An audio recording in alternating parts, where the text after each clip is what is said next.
Colbrax here with the second part of my introduction series, Enter Halo. Halo is a first-person shooter video game franchise created by Bungie. It was first revealed at an Apple convention.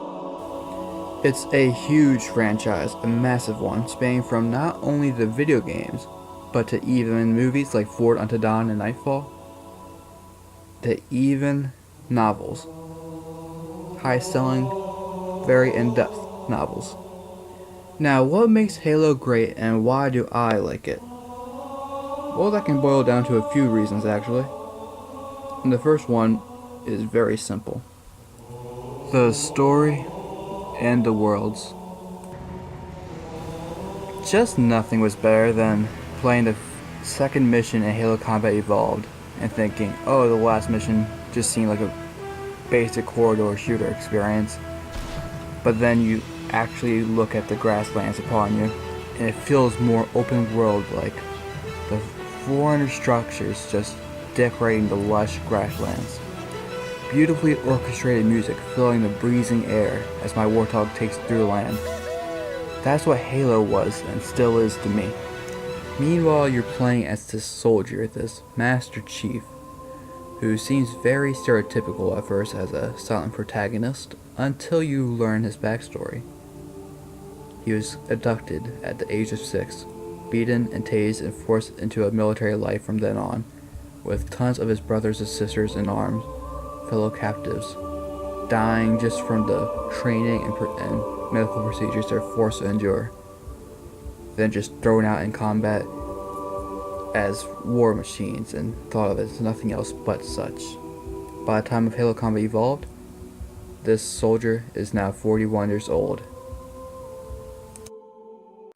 On top of that, you have such amazing enemies to fight in this game franchise, such as the Covenant, an unstoppable alien force, hell-bent on extinction of the human race.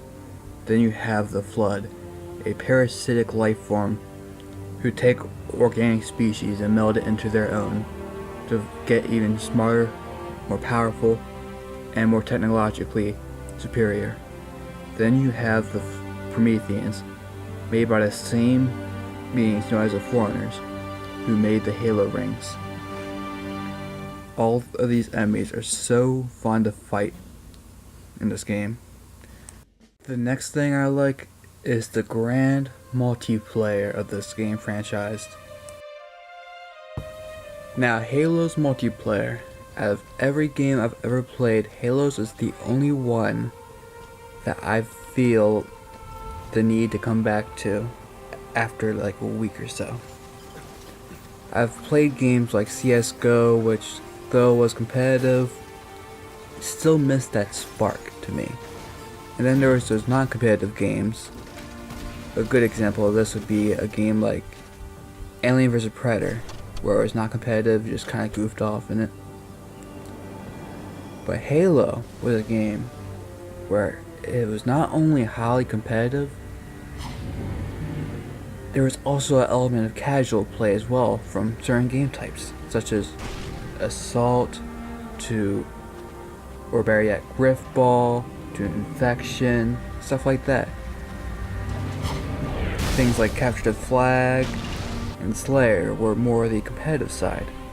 Every weapon was so well balanced to where in Halo 2 and 5 specifically, to where they could match up against almost anything.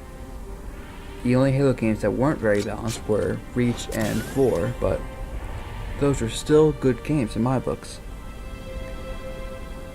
Now, the best thing is in Halo's multiplayer in my books would have to be the map maker, Forge Mode.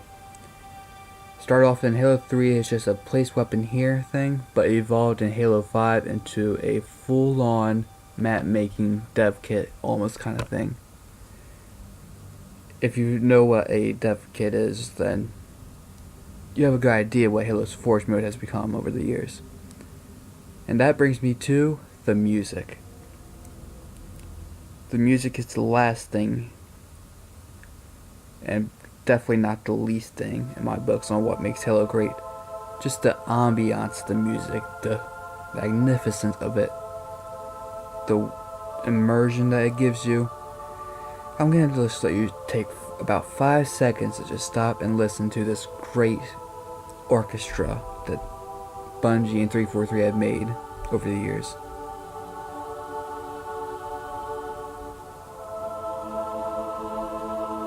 Beautiful, isn't it? And it's only the beginning.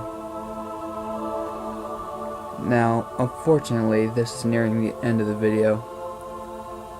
If you like this content and would like to help me grow, please drop a like, possibly subscribe too if you wish. My next video will be about this. I am vengeance. I am the night. I am Batman.